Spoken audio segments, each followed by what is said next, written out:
වැහි බින්දු වහලයට වැටෙන සද්දය ඇරෙන්න මුළු කෙතරම තිබුණේ මූසල නිහැඩියාවක්. මම ජනේලේ ගාවට වෙලා එළිය බලාගෙන හිටියේ කරන්න කිසිම දෙයක් නැතිකමට. වයස අවුරුදු 35ක් කියන්නේ ගෑනු කෙනෙක්ගේ ජීවිතේ ලස්සනම කාලයක් කියලා සමහර කියනවා. ඒත් මට නම් ඒක දැනුනේ මහා බරක් විදියට. කසාද බැඳලා අවුරුදු 10ක් වුණාට මගේ මනුස්සයා රුවන් මගේ ළඟ හිටියේ අවුරුදු 3ක් විතරයි. ඉතුරු ඔක්කොම කාලේ එයා හිටියේ පිටරටක. සල්ලි එව්වා, ගෙවල් හැදුවා, වාහන ගත්තා. ඒත් මගේ හිතේ තිබුණු පාළුව මකන්න ඒ එකකටවත් පුළුවන් වුණේ නෑ. එක පාටම දුරකථනයේ නාද වෙන සද්දෙට මම කැස්සිලා ගියා. බැලුවම දිල්හානි මගේ පාසල් කාලේ ඉඳන් හිටපු හොඳම යාළුවා. හලෝ දිලි කියන්න. මොකද බන් නිදිමතේ වගේ මේ මහදවල්? දිල්හානිගේ කටහඬ හරිම ප්‍රබෝධමත්. නෑ බන් නිකන් කියන්නකෝ. මේකයි වැඩේ. අපි පොඩි ප්ලෑන් එකක් ගැහුවා. ලබන වීකෙන්ඩ් එකේ නුවරඑළිය යන්න. සමීරට නිවාඩුව හම්බුණා.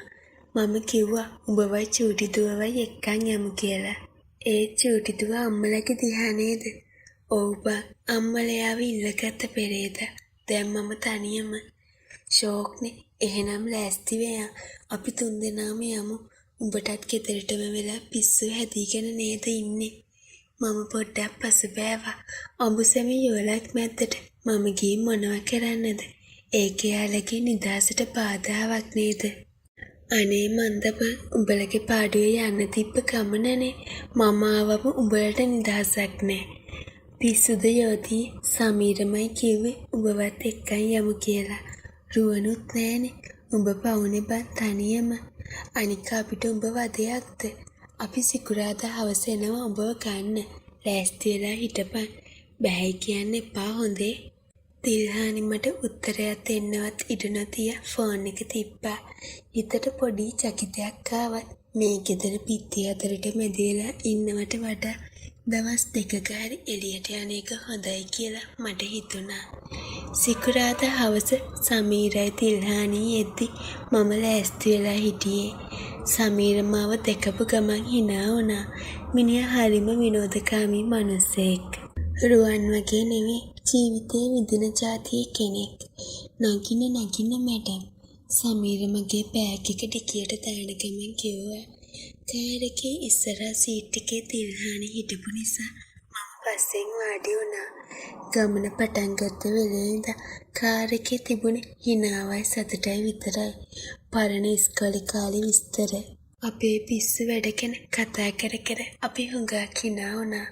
මට හිතුණා මා මේ ගමන එන්න තීරණය කරපු එක කොච්චර හොඳද කියලා. නිමා උඹ තාම කෙට්ටුයි නෙබා. බලපන් මගේ බඩ විතරක්.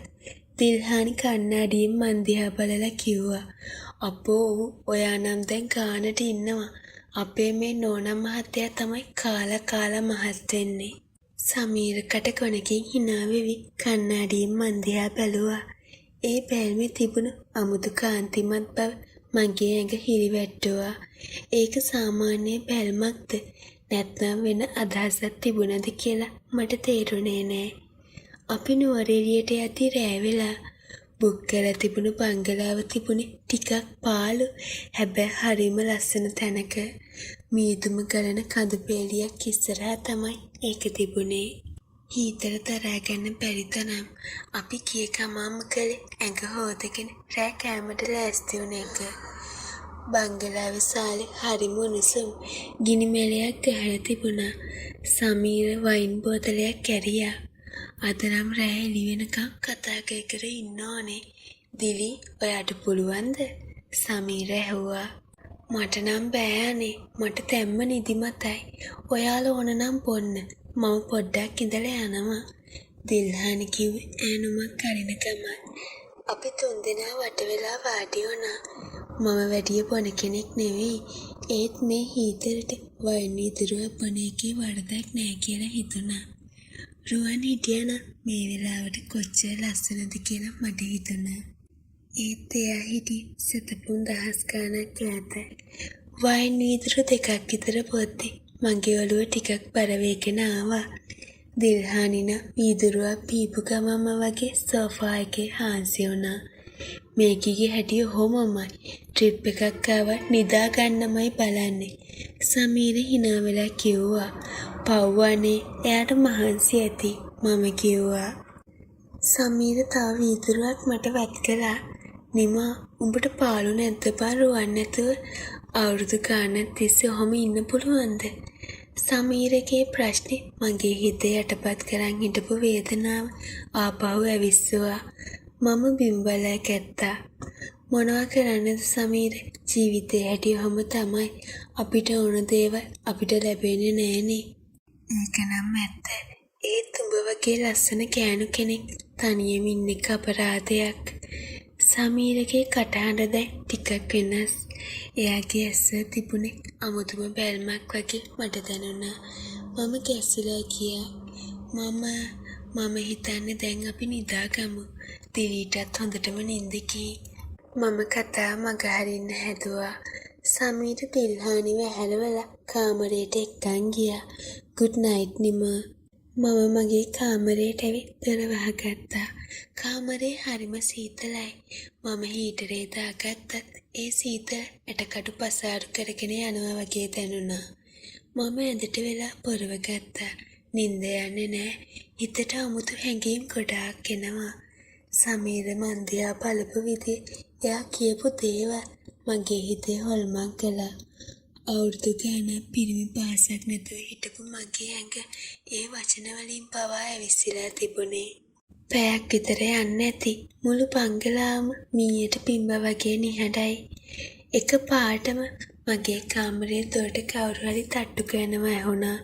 මම ගැසිලා ඇඳෙන් නැගිට්ටා. කවුද? මම හෙමින් ඇහුවා. නිමා මම. ඒ සමීරගේ කටහඬ. මගේ හදවත ඩක ඩක ගාලා ගැහෙන්න ගත්තා. මම මොකද කරන්නේ? දොර අරිනවද නැද්ද? මගේ හිත එක දෙයක් කිව්වා. මගේ ඇඟ තව දෙයක් කිව්වා. ඇයි සමීර? මම දොර ළඟට ගිහින් ඇහුවා. පොඩ්ඩක් දොර අරින්නකෝ. සමීර දොරකඩ හිටගෙන හිටියේ. එයාගේ ඇස් රතු වෙලා. එයා මන් දිහා බලපු බැල්මේ මගේ දෙපා පණ නැති වුණා.